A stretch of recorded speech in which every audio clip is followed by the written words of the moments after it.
কলমের ভিতরে আমার মালিকের মারিফতের নূরের বাতি জ্বলতে আছে। আর এই আগুনদের কাছে বসো, দেখবা আল্লাহর ফজল করমে, আল্লাহর ফজল করমে সেই তাসির তোমার আমার ভিতরে আল্লাহ ঢুকাইয়া দিতে পারে। আর মালিককে বলো, মালিক তোমার মোহাব্বত আমার ভিতরে তুমি পয়দা করো। যেরকম নাকি মালিক গরমের ভিতরে গলা শুকাইয়া যায়, ঠান্ডা পানি খাইলে যে কোন কলিজা ঠান্ডা হয়ে যায়, এইভাবে তোমার মোহাব্বত আমার ভিতরে ঢুকাও, যেই মোহাব্বতের কারণে আমার ধাউ ধাউ করা কলিজাটা আর বিরহে বেদনায় জমিয়া অস্থির হয়ে গেছে তোমার মোহাব্বতের সরবের মাধ্যমে, আমার ধাউ ধাউ করা সেই কলিজারা যেন ঠান্ডা হয়ে যায়।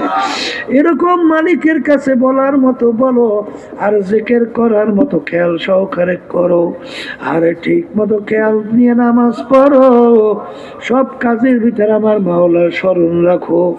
রাখতে রাখতে এক সময় দেখবা আমার মালিকের মোহাব্বত সব জিনিসের জানলার ফজলে বাড়বে। যখন এই অবস্থায় তুমি পড়বা, তখন আমার মালিক তোমার আমার রহমতের নজরে তাকাইয়া তার কুদরতি কোলের মধ্যে, তার রহমতের বেষ্টনীর মধ্যে তোমাকে আমাকে আল্লাহর ফজল করমে রাখবেন। এই জন্য খবরদার, এই 3 দিন সোয়া 3 দিন পর্যন্ত বেহুদার সময় না কাটাইয়া প্রতিটা মুহূর্ত খেয়াল রাখো, একটা মুহূর্ত যেন আমার নেক ছাড়ান না যায়। যেহেতু নেক কামাই করার বাজার আল্লাহ যখন মিলাইছেন, সুযোগ পাইছ, সুযোগের ভিতরে নেক কামাই করার জমা করো। আল্লাহুম্মা আমিন। আমার দয়ার মালিক এই ইস্তেমাকে কবুল করে না।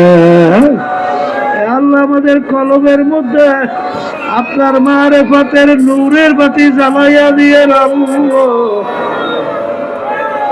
হককে আমাদের কাছে হক হিসেবে প্রকাশ করে দাও, বাতিলকে বাতিল হিসেবে প্রকাশ করে দাও। আমাদের সবাইকে হকের পক্ষে থাকার তৌফিক দান করো।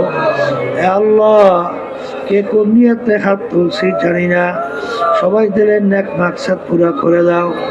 মালিক তোমার পরিচয় আমাদের ভিতরে পয়দা করো, তোমার মোহাব্বত গালেব করো, এশকে মাজাজি আমাদের ভিতর থেকে দূর করো, তোমার মোহাব্বত গালেব করো, তোমার মোহাব্বত আমাদের ভিতরে গালেব করো, তোমার পরিচয় আমাদের ভিতরে ঢুকাইয়া দাও। এ আমার দয়ার মালিক, তোমার ওলি না বানাইও আমাদেরকে এখান থেকে ফেরত দিও না।